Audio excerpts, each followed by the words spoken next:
내 하나님 여호와께서 이 여러 민족을 멸절하시고 내 하나님 여호와께서 그 땅을 내게 주심으로 내가 그것을 받고 그들의 성읍과 가옥에 거주할 때 내 하나님 여호와께서 내게 기업으로 주신 땅 가운데에서 새 성읍을 너를 위하여 구별하고 내 하나님 여호와께서 내게 기업으로 주시는 땅 전체를 새 구역으로 나누어 길을 닫고 모든 살인자를 그 성읍으로 도피하게 하라.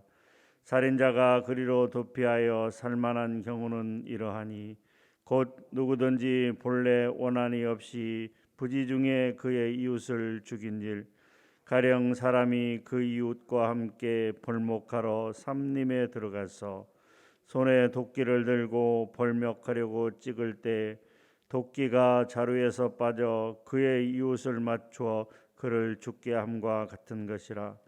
이런 사람은 그 성읍 중 하나로 도피하여 생명을 보존할 것이니라. 그 사람이 그에게 본래 원한이 없으니 죽이기에 합당하지 아니하나 두렵건대 그 피를 보복하는 자의 마음이 복수심에 불타서 살인자를 뒤쫓는데 그 가는 길이 멀면 그를 따라 잡아 죽일까 하노라. 그러므로 내가 내게 명령하기를 새 성읍을 너를 위하여 구별하라 하노라. 내 하나님 여호와께서 내 조상들에게 맹세하신 대로 내 지경을 넓혀 내 조상들에게 주리라고 말씀하신 땅을 다 내게 주실 때 또 너희가 오늘 내가 너희에게 명하는 이 모든 명령을 지켜 행하여 내 하나님 여호와를 사랑하고 항상 그의 길로 행할 때에는 이 셋 위에 새 성읍을 더하여 내 하나님 여호와께서 내게 기업으로 주시는 땅에서 무지한 피를 흘리지 말라. 이같이 하면 그의 피가 내게로 돌아가지 아니하리라. 그러나 만일 어떤 사람이 그의 이웃을 미워하여 엎드려 그를 기다리다가 일어나 상처를 입혀 죽게 하고 이 한 성읍으로 도피하면 그 본 성읍 장로들이 사람을 보내어 그를 거기서 잡아다가 보복자의 손에 넘겨 죽이게 할 것이라. 내 눈이 그를 긍휼히 여기지 말고 무지한 피를 흘린 죄를 이스라엘에서 제하라. 그리하면 내게 복이 있으리라. 내 하나님 여호와께서 내게 주어 차지하게 하시는 땅 곧 내 소유가 된 기업의 땅에서 조상이 정한 내 이웃의 경계표를 옮기지 말지니라. 사람의 모든 악에 관하여 또한 모든 죄에 관하여는 한 증인으로만 정할 것이 아니오 두 증인의 입으로나 또는 세 증인의 입으로 그 사건을 확정할 것이며 만일 위증하는 자가 있어 어떤 사람이 악을 행하였다고 말하면 그 논쟁하는 쌍방이 같이 하나님 앞에 나아가 그 당시에 제사장과 재판장 앞에 설 것이요 재판장은 자세히 조사하여 그 증인이 거짓 증거하여 그 형제를 거짓으로 모함한 것이 판명되면 그가 그의 형제에게 행하려고 꾀한 그대로 그에게 행하여 너희 중에서 악을 제하라. 그리하면 그 남은 자들이 듣고 두려워하여 다시는 그런 악을 너희 중에서 행하지 아니하리라. 내 눈이 긍휼히 여기지 말라. 생명에는 생명으로 눈에는 눈으로 이에는 이로 손에는 손으로 발에는 발로이니라. 아멘. 신명기 19장의 중요한 내용은 도피성 제도에 관한 규례입니다. 하나님께서 이스라엘 백성들에게 가나안 정복을 끝내고 너희들이 가나안 땅에 거주할 때 새 성읍을 구별하여 도피성으로 만들고 모든 살인자들을 그 성읍으로 도피하게 하라라고 말씀하고 있습니다. 살인한 자들은 그 도피성으로 피난을 하도록 그렇게 말씀을 하고 있습니다. 새 성읍은 요단강을 기준으로 하여 강 서편에 세워질 도피성을 말씀하고 있습니다. 왜냐하면 이미 하나님께서는 신명기 4장 41절에서 43절에 기록된 것처럼 요단강 동편을 차지한 세 개의 지파 그들에게 이미 도피성을 새 성읍을 만들도록 그렇게 말씀하셨던 것입니다. 즉 요단강 동편에 있던 세 지파들, 르우벤 지파를 위해서는 베셀 지역을, 갓 지파를 위해서는 길르앗 라못을, 므낫세 지파를 위해서는 바산 골란이라고 하는 새 성읍을 구별하여 이미 세 개의 도피성을 만들었던 것입니다. 그렇기 때문에 오늘 신명기 19장에 말씀하고 있는 세 개의 도피성은 바로 가나안 땅에 들어가서 그 땅을 차지했을 때 그 새 성읍을 구별하여 도피성으로 만들라라고 말씀하고 있는 것입니다.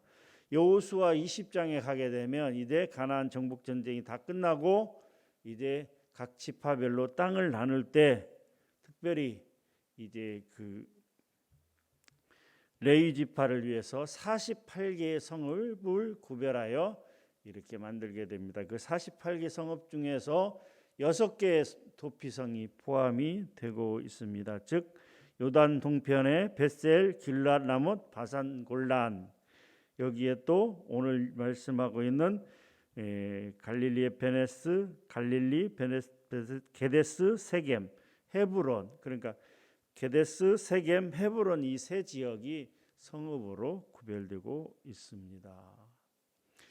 모든 살인자들이 도피성으로 피난을 하였으나 모든 살인자들이 생명을 보존받을 수 있었던 것은 아니었습니다.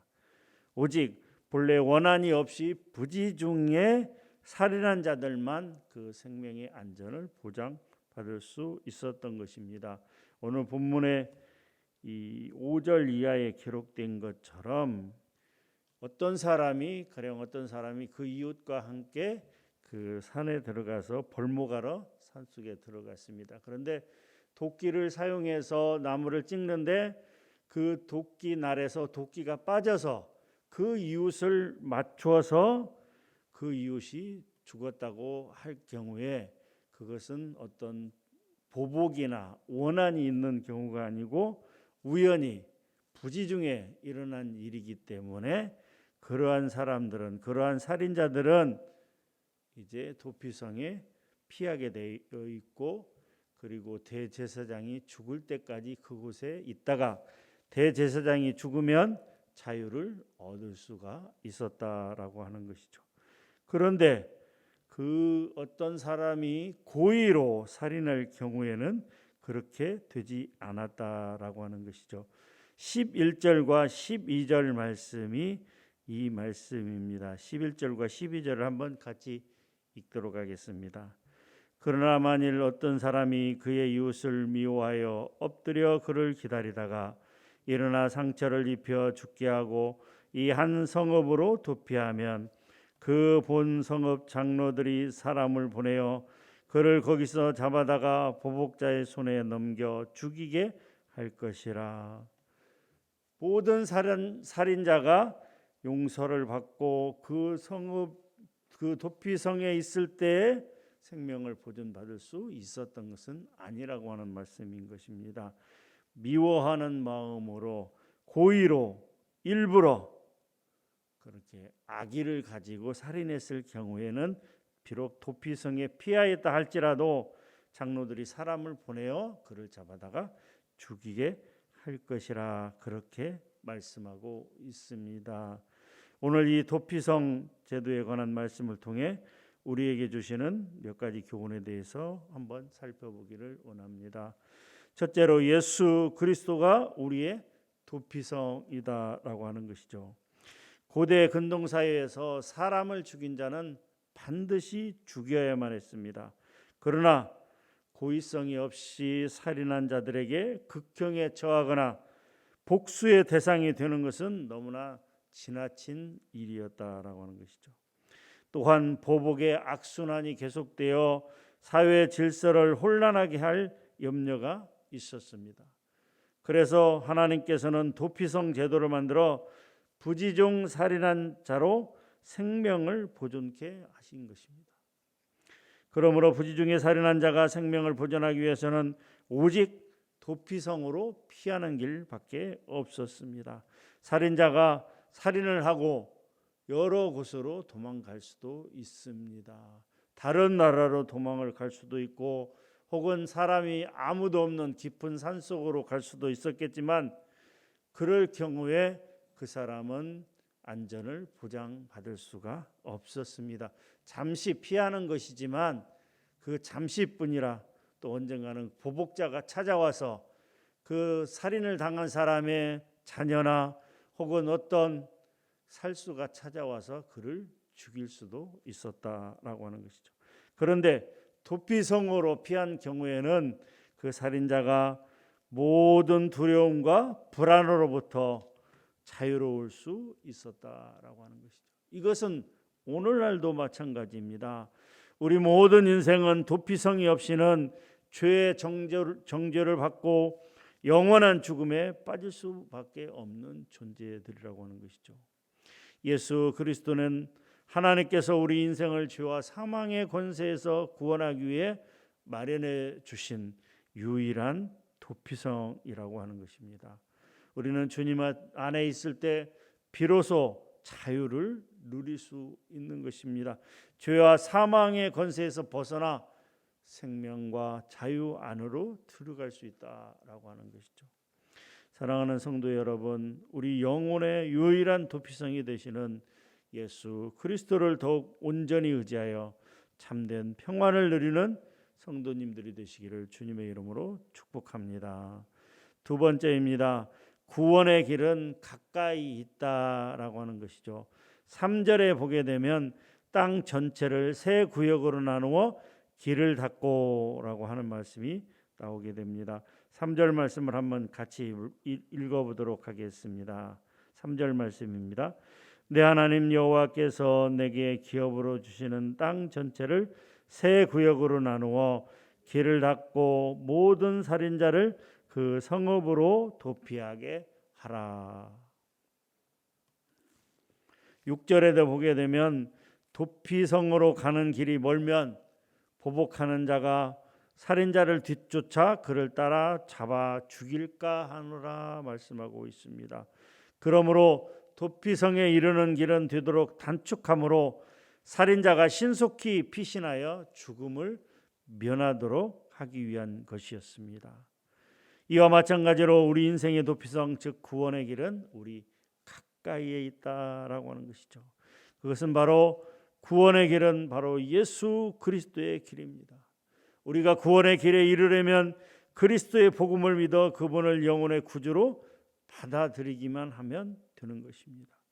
구약의 이스라엘 백성들처럼 모든 율법을 지켜야만 구원을 받는 것이 아닙니다. 단지 예수 그리스도를 믿는 믿음만 있다면 되는 것이죠. 구원의 길은 오직 예수 그리스도의 십자가의 길뿐만임.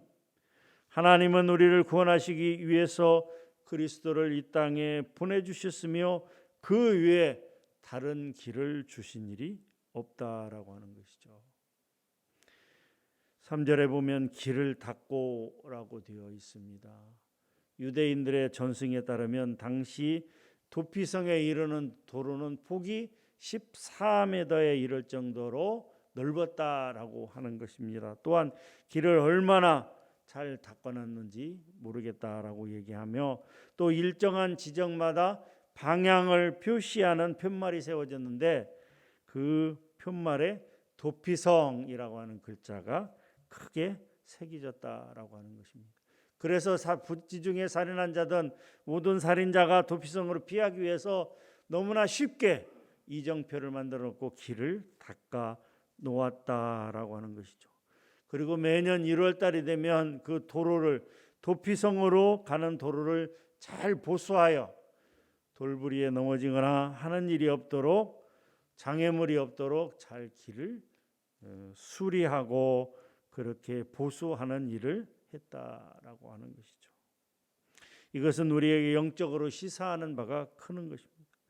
우리의 구원은 오직 예수 그리스도밖에 없다라고 하는 것이죠. 우리가 예수 그리스도에게 나아가기만 하면 그리고 예수 그리스도를 나의 구주로 인정하기만 하면 우리는 구원을 받을 수 있다라고 하는 것입니다. 사랑하는 성도 여러분, 오늘 또 예수 그리스도를 믿는 믿음 가운데 살아가는 그런 성도님들이 되시기를 주님의 이름으로 축원합니다. 하나님 감사합니다. 오늘 또 도피성의 제도에 관해서 말씀 주시니 감사합니다.